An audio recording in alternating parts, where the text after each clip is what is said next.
Hello and welcome to live programming here at the More Freedom Foundation. Today we're doing something a little different. This is just a quick me saying some things I need to say about the Nagorno-Karabakh conflict. I am not going to do the normal Q&A presentation, et cetera, thing. You're welcome to do super chats, but I am not going to be replying. This is not going to be a long video. I'm going to get out what I have to say.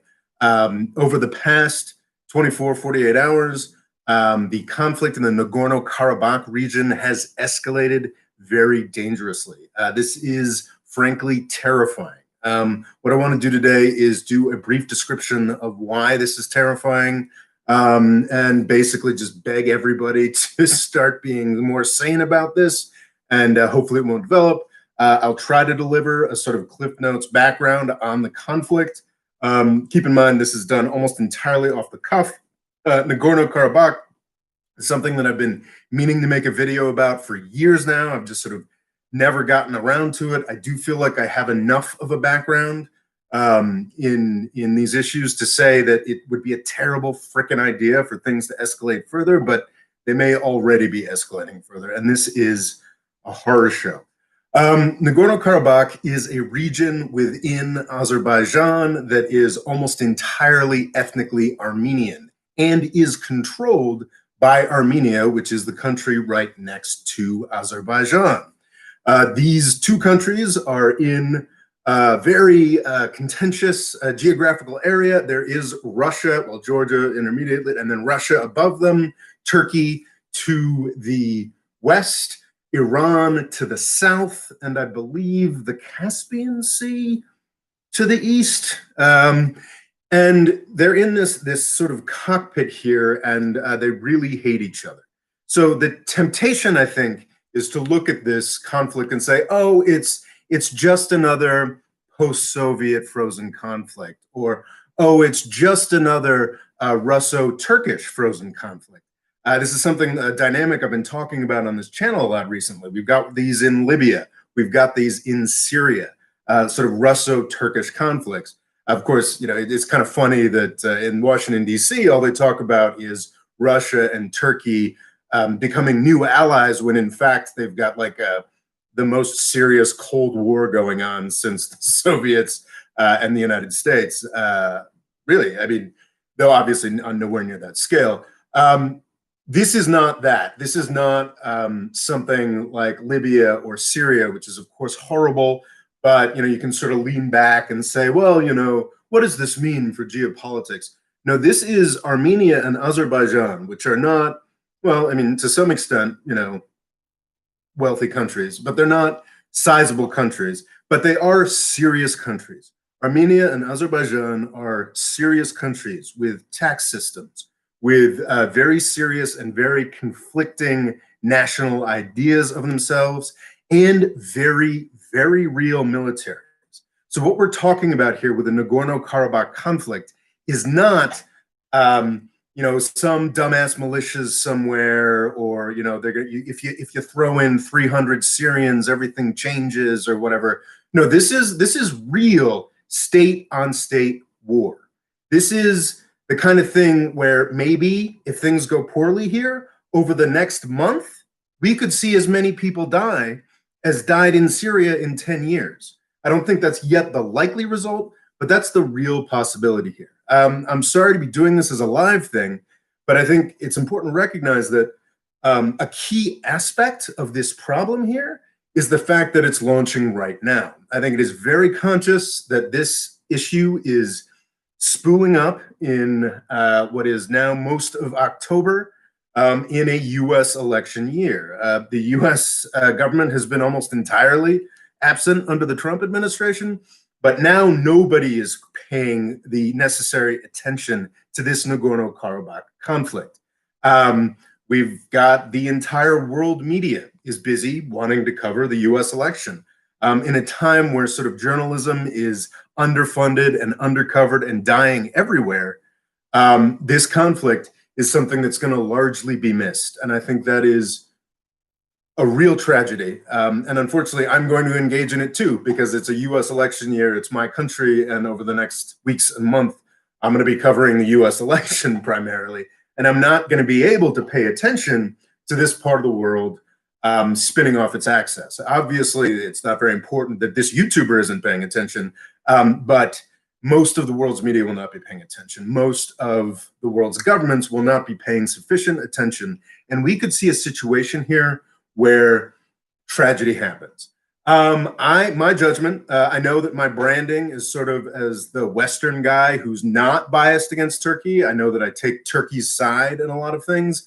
This is not one of them. I think that Erdogan and Turkey have made a tremendous miscalculation by choosing to back Azerbaijan to the hilt.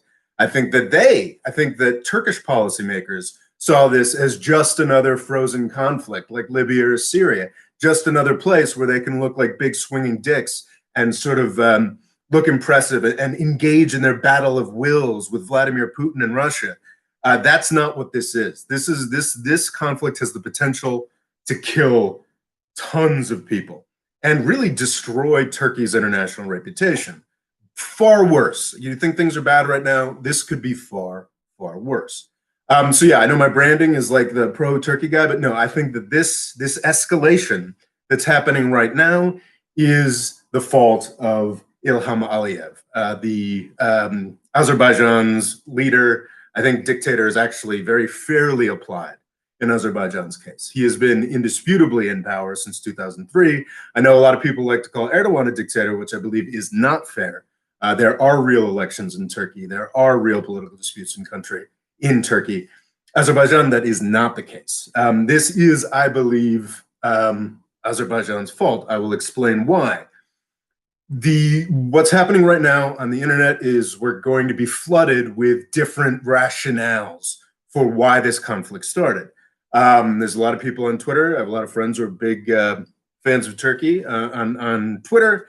And, they're sending me pictures. Look what happened in this village in Azerbaijan. Everything we're going to see here from both sides is propaganda. And it's not something that you should get too involved in. What I'm going to explain is why the factors, the sort of macro factors that make me believe that this conflict was started by Azerbaijan with the idea that they can be backed to the hilt by Turkey, which is not an idea that Turkey should have given them. I think it is a bad idea. But first, let's back up a little bit to the big picture here. While I do believe that Azerbaijan is at fault in this instance, is the reason that things are escalating the way that they are right now, I do not believe that this is more broadly Azerbaijan's fault. I believe that both Armenia and Azerbaijan have very real interests at stake here, and it's a terrible, terrible problem. This is not Armenia's fault. This is not Azerbaijan's fault. This is Joseph Stalin's fault. This is the fault of the Soviet Union and its fucked up nationalities policy. Interesting thing about this little sort of armpit of the world, that's a negative way to describe things. I've been to Georgia, it's lovely. This very complicated part of the world was controlled by the Soviet Union until 1989. Some parts of Azerbaijan were controlled mostly, I think, by Iran before the 20th century. But since, I believe, World War II, actually, no, I believe World War I, this area of the world that had been controlled by the Russian Empire became part of the Soviet Empire. And what was interesting about the way that the Soviets looked at the world is they supposedly had respect for nationalities and for non-Russian peoples. That was part of their sort of progressive ideology at the beginning of the Soviet Union times. So what they did was they gave this nominal respect to these nationalities, but they also consciously manipulated everything so that these nationalities would be at each other's throats. Now, there's just as there's all kinds of competing Twitter propaganda about who threw the first bomb or missile at somebody over the past 48 hours, there's all kinds of competing historical and archaeological stories about who really belongs in Nagorno-Karabakh, who's been there longer. It's very reminiscent of sort of Israeli-Palestinian conflicts, and it's all, I won't go so far as to say it's all bullshit, but it's not as important as what's been happening for the past 100 years. And what happened in this region for the past 100 years is that the Soviet Union's government played the Azerbaijanis and the Armenians off of each other, created this horrific conflict where there are enclaves that naturally make these, what used to be these constituent Soviet republics, fight with each other. And the remnants of that are still useful to Russia today in controlling what they call their near abroad. I'm also usually pretty pro-Russia, but I do believe that this is something that, yeah, Russia has screwed up, Turkey has screwed up. It is tremendously frustrating. So these frozen conflicts are generally, you know, small little breakaway things like Abkhazia or South Ossetia or Transnistria in Moldova, and now of course Donetsk and anyway, I didn't prepare for this adequately. Places in Ukraine, those are smaller scale things. Again, these are two countries, real countries with real militaries that can fight each other. And they're much, much richer than, say, a South Ossetia or Abkhazia or Donetsk or Luhansk. They're much richer and much better armed. This is a serious, messed up conflict. So the reason that I say that this is almost certainly Azerbaijan's fault and Azerbaijan's escalation is that Armenia doesn't really have anything to win here. What happened in the dissolution of the Soviet Union was these enclaves, these problematic enclaves that the Soviets had created to make problems between Armenia and Azerbaijan so they could never combine to go against the Soviets. When the Soviet Union fell apart, there was a terrifically horrible war. I'm surprised on Wikipedia the body counts didn't seem as high as I remembered. It's quite possible that whoever edited Wikipedia last was wrong about this. But what was interesting were the ethnic cleansing numbers between the Azeri and Armenian republics was absurdly high, dramatic. I mean, like we're talking like Greece-Turkey population exchanges in the 20s numbers. This was a horrific conflict. Armenia is a much smaller country than Azerbaijan in population terms. But in the 90s, in the 80s and 90s, the Armenians had a big advantage over Azerbaijan because what Armenia has is the Armenian diaspora. Armenians are, I grew up in the United States. I have family friends who are proud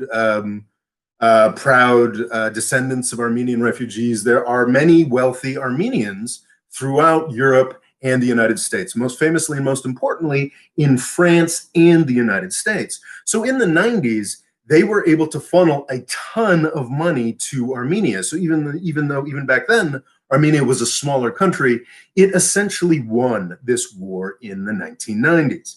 And because they won this war, they don't just control the Nagorno-Karabakh enclave, which is some ways into Azerbaijan. They also have military control of a lot of land in between the Nagorno-Karabakh enclave and Armenia proper. So it's, the Armenians essentially won. They're not interested in revising things here.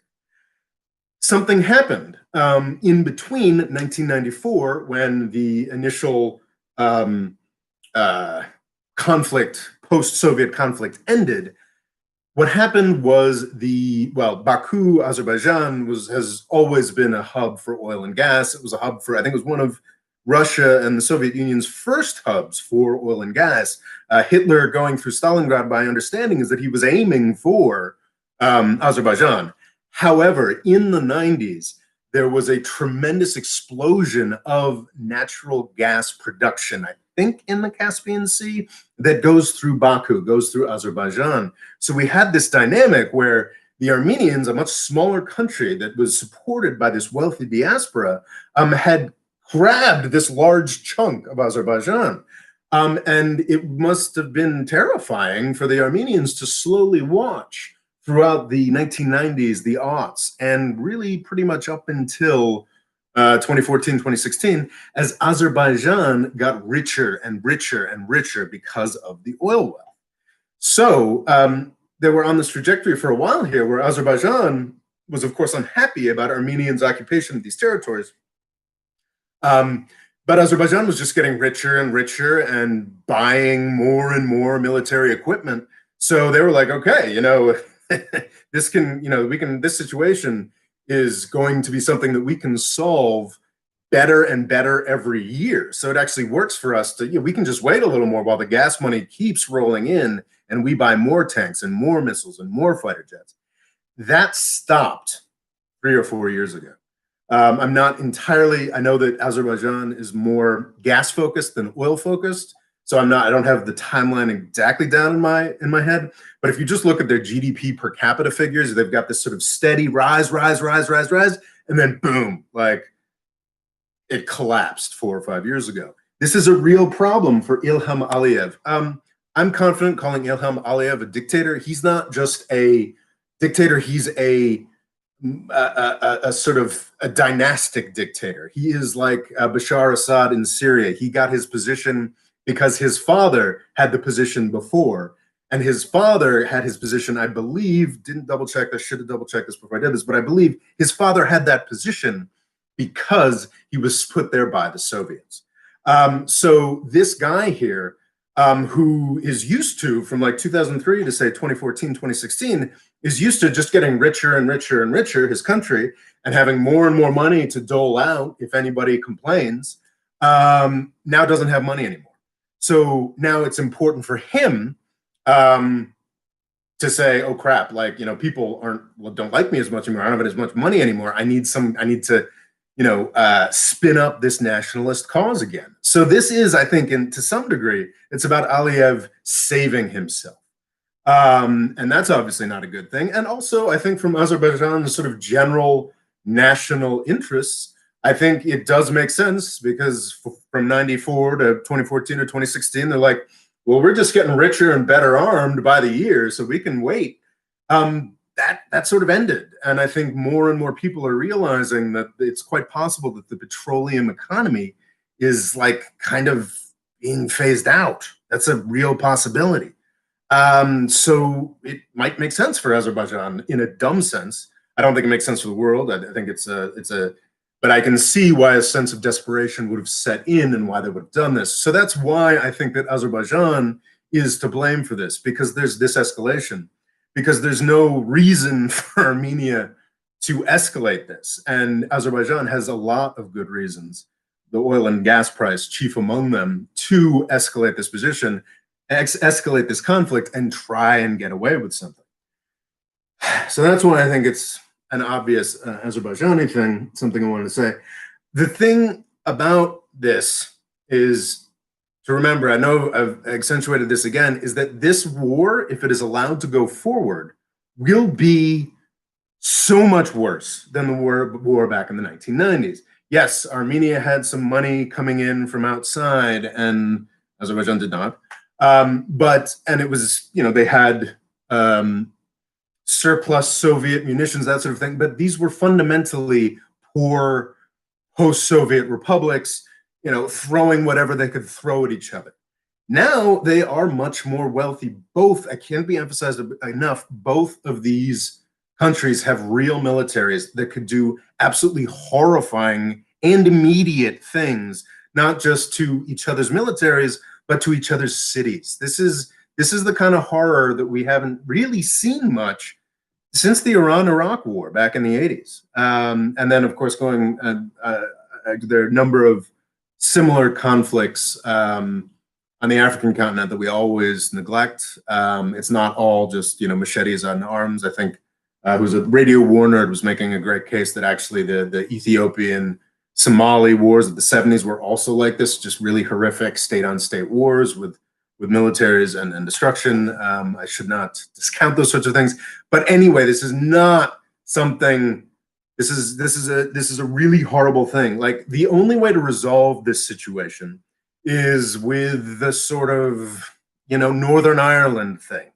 That you're not going to square this idea that Azerbaijani territory is controlled and should be given back when all the people, and it's true, this is a result of horrific ethnic cleansing and whatnot, but it's true, the only folks left in this Nagorno-Karabakh enclave are Armenians. So like, there's just no way to give that territory back to Azerbaijan. Like it just doesn't work. So what needs to happen is peace. What needs to happen is a peace deal. What needs to happen is more exchange, more peace, more positivity. One of the great tragedies of Erdogan's past decade is the way that he's had to turn towards nationalism. The MHP, the Nationalist Party in Turkey, used to be largely in opposition to stuff that Erdogan did. But then in 2015, he lost an election and he had to skew hard nationalist. Back in 2009, there were real possibility of some kind of peace deal with between Turkey and Armenia. And that could have eventually extended to peace between Armenia and Azerbaijan. That is the only way that this situation can be resolved without a horror show. And we're obviously way, way, way too far away from that now. But I think that again, I think people are looking at this too much like, oh, it's just another, Russian-Turkish power play. Like, no, there are real mass death potential problems here that we need to think much more seriously about. I think it's an interesting question that I've spent too much time investigating this evening, is the extent to which Turkey is actually interested in this escalation. I think Turkey was interested in another sort of, power play, and we're going to do. Look, we've got some troops in one part of Azerbaijan, and we're doing military exercises in old Soviet republics. Like, this will help us in Syria or Libya with negotiations with Putin. I think that's probably what he had in mind. Over the past 24 hours, Erdogan has forcefully, I'm not sure if it was Erdogan specifically or just his administration, has forcefully backed the idea of, Azerbaijan. We're backing Azerbaijan to the hilt. Well, they can do whatever they want to do. We're going to back them. I think very likely, I think that what the conversation between closed doors is hopefully very different. Because that's the hope, because I think Erdogan and Putin here are the ones who are going to solve this. The question is whether, so basically, yes, this is becoming, to the extent it wasn't back in the 90s, because Turkey was much poorer, and Russia still had this reputation as a superpower. It unfortunately still does in some circles in Washington, D.C. today. But it is becoming a more equal sort of Russo-Turkish frozen conflict like Libya or Syria. The question is how many people are going to die first, and I would like fewer people to die. That is an open question for me. Like, is this? I think you should be suspicious of people who try to tell you that, oh, this is Erdogan's nasty plot. Erdogan wants to go murder 150,000 Armenians in Nagorno-Karabakh. I don't think that's true. I think that what happened here, because there's no question, having done the research, that Erdogan did encourage this sort of spinning up of tensions, but I do not think he intended it to get this far. So I think it's quite possible, hopefully by the time we wake up tomorrow, all this will have calmed down again. It'll be like the last time we had a scare like this back in 2016. Everybody will back off. If that happens, it's because Putin and Erdogan made certain threats. An interesting aspect of this that I haven't gotten into is that Putin, interestingly, backs both Azerbaijan and Armenia and has very close relationships with both of them. So yeah, I mean, hopefully, by the 24 hours from now, this whole presentation will look really panicked. But I had to sort of put something out there. Let me talk a little bit more seriously about what an escalation of this matter would mean for Turkey. Turkey, a country that I love and support in many ways, to an extent, is filled with, like my own country, the United States, is filled with a lot of crazy people. And generally in US politics, as in Turkish politics, people just believe really crazy things. So one crazy thing that Turks believe, not just evil Turkish nationalists, not just the Grey Wolves, but a lot of Turks believe that they're being persecuted by the Armenians. Okay, this is something that's deeply believed in Turkey, and that's why I think Erdogan thinks he can sort of get away with this sort of brinksmanship here. Let me explain to my Turkish audience how this looks to every fucking buddy else in the world. Armenia is a country of 3 million. Actually, they've got a demographic problem as well, not enough kids, people leaving, under 3 million. Turkey is a country of 80 million, with one of the largest and most serious militaries in the world. It is absurd and embarrassing that Turkey is obsessed with these people. It's just like it's absurd and embarrassing that the United States is obsessed with Cuba. It's the same dynamic. I desperately want the United States to get over its stupid Cuba obsession. That is what Turkey's stupid Armenia obsession is. Now, what this looks like to everybody else in the world is Turkey, Erdogan, threatening genocide to Nagorno-Karabakh. That's what it looks like in Europe. That's what it looks like in the United States. I talk a lot about sort of the plot against Turkey and the way that people are trying to weaponize the Armenian genocide, which is a thing that totally happened, by the way. It did. And then they're inventing new concepts like a Greek genocide, which is kind of horseshit. And the idea that there was this big Christian genocide. This stuff is being weaponized as we speak. There are big institutions in the United States that are working to do this. There are people in Washington, D.C., not Armenians, not Israelis, just like big old waspy Americans like me, white Anglo-Saxon Protestants who work for defense contractors and want a new place to bomb. Nagorno-Karabakh becoming the disaster that it could become, that it looks a lot like becoming today, is an incredible gift for Turkey's enemies all over the world.